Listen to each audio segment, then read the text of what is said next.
There are numerous speculations on the internet regarding the future of space exploration, and that's mostly about either the moon or Mars. But have we ever considered learning more about our own sun? This year, NASA has launched two new projects, Muse and HelioSwarm, to help us better comprehend our sun. So, what are Muse and HelioSwarm?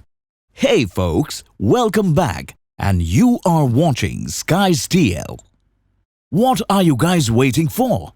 Like, share and subscribe. As we were speaking this year, NASA has chosen two major science missions to assist advance our understanding of the Sun-Earth relationship, the Sun's dynamics, and the ever-changing space environment. The entire blank environment surrounding the planet is influenced mainly by the conditions on the Sun, and these two projects have a significant role in knowing much about our solar system. NASA has already stated that the Multi-slit Solar Explorer, or simply the Muse and HelioSwarm missions, will provide deeper insights into the cosmos, while also providing essential information to assist safeguard personal, spacecraft, and communication signals, including navigation satellites. So, in today's episode, we'll go through each of these missions and see what they mean, how they're going to do it, and how big of a difference they may make in our understanding of the Sun. We are well aware that high solar activity may affect space assets, as demonstrated recently by a flare-up that caused a geomagnetic storm that brought down 40 SpaceX Starlink satellites. That is indeed terrible. When taking the Muse mission, astronauts will be able to better understand the causes and forces of the Sun's corona heating the eruptions in the Sun's outermost area. The Muse mission employs a powerful multi-slit spectrometer to offer a clearer perspective of the space atmosphere. It will be capable of capturing high-quality photos of the Sun as well as observing the Sun's UV radiations. Muse will assist us in gathering critical information on the Earth-Sun connection by providing improved insights into the solar atmosphere, as well as contributing to other research such as ground-based observatories and high-resolution spectrographic telescopes. That's about Muse. Talking about HelioSwarm. HelioSwarm mission is a set of 9 spacecraft that will monitor magnetic field fluctuations and solar wind turbulence. The heliosphere is the Sun's outermost layer of the atmosphere. Solar winds flow over this region, reaching vast areas of space and interacting with the planetary magnetosphere. HelioSwarm is ready to record this exchange. Plasma measurements from various places are required to research solar wind turbulence. HelioSwarm is made up of 1 spacecraft and 8 satellites located at different distances from one another. The Hub spacecraft will be in charge of contacting these minor satellites. The Hub spacecraft is critical for radio connection with Earth. HelioSwarm, the new technical breakthrough that runs Hub spacecraft and satellites as swarm, will give us superior capabilities for watching turbulence and analyzing solar flares. HelioSwarm has a budget of $250 million, and its principal investigator is Harlan Spence of the University of New Hampshire, while NASA's AMS Research Center in Silicon Valley, California, will handle the project. We have learned from several examples that solar activity and the Earth's space environment may have negative consequences on numerous technologies employed by modern society. Understanding where these effects come from is critical for modern technology's proper design, implementation, and operation. Future research in solar and space physics will not only address high-priority, frontier science objectives. Still, it will also give critical data and new knowledge required to safeguard delicate systems from the damaging impacts of the space environment. This was not the situation only a few decades ago, when Arthur Clarke and then John Pierce proposed using Earth-orbiting satellites for communications. They had no idea that the space environment would be anything but benign. However, Van Allen's 1958 discovery of Earth's charged particle radiation belts demonstrated that this was not the case. Over the last 4 decades, as spaceflight and understanding of the space environment have advanced, increasingly sophisticated technology has been created and deployed on Earth and in space. What has been realized, often via trial and error, is that the space environment around Earth cannot be overlooked in the design and operation of a wide range of systems and their components. As we said before, SpaceX launched 49 satellites as part of Elon Musk's Starlink internet project, the majority of which was destroyed in the atmosphere days later. A geomagnetic storm induced by the sun was the cause of this more than $50 million disaster.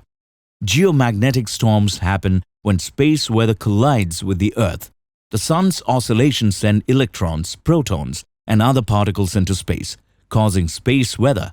Muse and HelioSwarm aid in the study of the threats that space weather poses to space-based assets, as well as how scientists may enhance space weather models and forecasts to defend against these hazards. Not only that, but if space weather reaches Earth, it starts a slew of complex processes that may wreak havoc on everything in orbit. Many engineers are still striving to better understand these threats and protect satellites from them. Most people still think of this as a solar flare, but that's not the case. Coronal mass ejections or eruptions of plasma from the sun's surface and solar wind that escapes via coronal holes, low-density areas in the sun's outer atmosphere, are the two most prevalent sources of geomagnetic storms. The speed with which the ejected plasma or solar wind reaches Earth is critical. The greater the speed, the larger the geomagnetic storm. Solar wind normally travels at a speed of about 900,000 miles per hour. Strong solar events, on the other hand, may generate winds that are up to 5 times as rapid. A coronal mass ejection generated the biggest geomagnetic storm on record in September 1859. When the mass of particles collided with Earth, it created electrical surges in telegraph cables, shocking operators, and in extreme cases, setting telegraph equipment on fire. Consider what would happen if such a wind struck again. There is, however, an answer to it. According to experts, if a geomagnetic storm of this scale struck Earth now, it would wreak around $2 trillion in damage. Well, that's not a simple number to fiddle with. Many might not approve of this statement. Why? We all have heard about the magnetosphere at school, right? Even though Earth's magnetic field does a lot to protect humanity, that's just not enough. The magnetosphere is the first thing that solar wind touches when it approaches Earth. This portion of the Earth's atmosphere is filled with plasma, which is made up of electrons and ions. The planet's powerful magnetic field dominates it. When the solar wind strikes the magnetosphere, it imparts mass, energy, and momentum to this layer. The magnetosphere can absorb the majority of the energy emitted by solar wind on a daily basis. However, during severe storms, it may get overloaded and transport extra energy to the higher layers of the Earth's atmosphere towards the poles. This redirection of energy to the poles produces spectacular aurora displays, but it also creates changes in the upper atmosphere that might destroy space assets. As we were saying, when the atmosphere absorbs magnetic storm energy, it warms up and extends upward. This expansion raises the density of the atmosphere, which is the layer of the atmosphere that spans from approximately 50 miles about 600 miles above the Earth's surface. Higher drag equals more drag for satellites, which can be a concern. You're getting it, right? This is precisely what caused the destruction of the SpaceX Starlink satellites in February. Falcon 9 rockets deliver Starlink satellites into a low-altitude orbit, generally between 60 and 120 miles above the Earth's surface. The satellites then use onboard engines to gradually overcome drag and reach their final altitude of approximately 350 miles. Moreover, citing the recent example of what occurred to the Starlink satellites can help to highlight the importance of these two missions, not just for understanding our sun, but also for understanding solar winds and other threats out there. So coming to the end of the video, what do you think of these two missions? Moreover, what do you think of today's episode? Anyways, drop in your views about today's video in the comments section below. That's about it for today. Make sure to subscribe to our channel for more content just like this one. And while you are at it, turn on post notifications so that you never miss out on any of our future uploads. Drop a like for the video if you loved today's video. Hope you enjoyed the video. We will meet again in the next one.